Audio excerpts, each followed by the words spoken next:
11 साल पहले जो हमने संकल्प लिए थे उनको सिद्धि तक मोदी जी की एनडीए सरकार और हरियाणा की बीजेपी सरकार ने पूरा करने का काम किया, परंतु वो संकल्प सिद्धि तक तब पहुंचे जब देश की मतदाता ने, देश की जनता ने हमें आशीर्वाद दिया।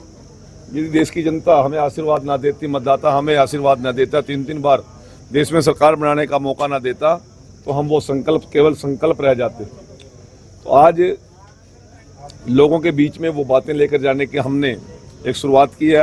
हर वर्ग के बीच में हम अपने विषयों को लेकर जाएंगे। जिस जिस वर्ग के लिए जो जो उत्थान के काम किए हैं, ये हमारी बात रखना 11 साल पूरे होने पर हमारी जिम्मेवारी बनती है। हमारे प्रदेश का नेतृत्व, हमारे सभी केंद्रीय मंत्री, सभी सांसद, चाहे राज्यसभा हो, लोकसभा हो, सभी हरियाणा प्रदेश के मंत्री और विधायक, हमारे संगठन के माननीय प्रदेशाध्यक्ष और हमारे माननीय मुख्यमंत्री और पूरी टीम आज हर जिला के अंदर, हर मंडल के अंदर और शक्ति केंद्र और बूथ स्तर पर संकल्प से सिद्धि के 11 साल के विषय को लेकर जा रहे हैं। आज हम आपके बीच में आए थे।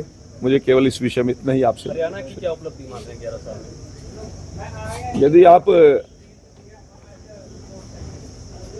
एक बात सुनेंगे तो उसमें ही सारा निचोड़ आ जाएगा। 2014 से पहले और उससे पहले जो जो सरकारें रहीं, उन्होंने आम आदमी को दहशत में रखने का काम किया। बेटा शिक्षा ग्रहण कर लेगा तो उसको गारंटी नहीं थी कि मुझे रोजगार मिलेगा। उससे शिक्षा के साथ साथ माँ बाप को जमीन बेचनी पड़ती थी, जेवर बेचने पड़ते थे। आज जो भीड़ विधायकों और मंत्रियों के और मुख्यमंत्री की घरों के बाहर लगती थी, आज वो भीड़ पढ़े लिखे बच्चों की कोचिंग सेंटरों पे लगती है। और गरीब से गरीब का बेटा भी आज एचसीएस अधिकारी, बीडीपीओ और बड़े बड़े यूनिवर्सिटी और कॉलेज में प्रोफेसर और असिस्टेंट प्रोफेसर लगते हैं, पुलिस में अधिकारी लगते हैं, तहसीलदार और नायब तहसीलदार लगते हैं। ये सबसे बड़ी उपलब्धि है, बिना पर्ची और बिना खर्ची।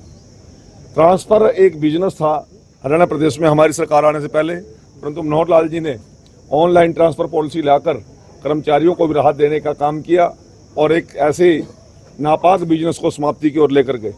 बड़े बड़े इंफ्रास्ट्रक्चर आज प्रदेश के अंदर बने हैं। सब कोई भी जिला आज प्रदेश का ऐसा नहीं है जिसमें हाईवेज, नेशनल हाईवेज ना टच करते हो। अभी आपके सामने देश के प्रधानमंत्री जी ने 14 अप्रैल को हिसार के अंदर हरियाणा का पहला हवाई अड्डा बनाने का काम किया। जिन किसानों को 2-2 रुपये और 20-20 और 22-22 रुपये के मुआवजे के चेक मिला करते थे, आज उन किसानों को प्रत्येक 6 महीने के बाद 2000 रुपये उनके अकाउंट में आते हैं। सिर्फ इसलिए आते हैं कि वो अपनी फसल को ठीक तरीके से बिजाई कर सकें।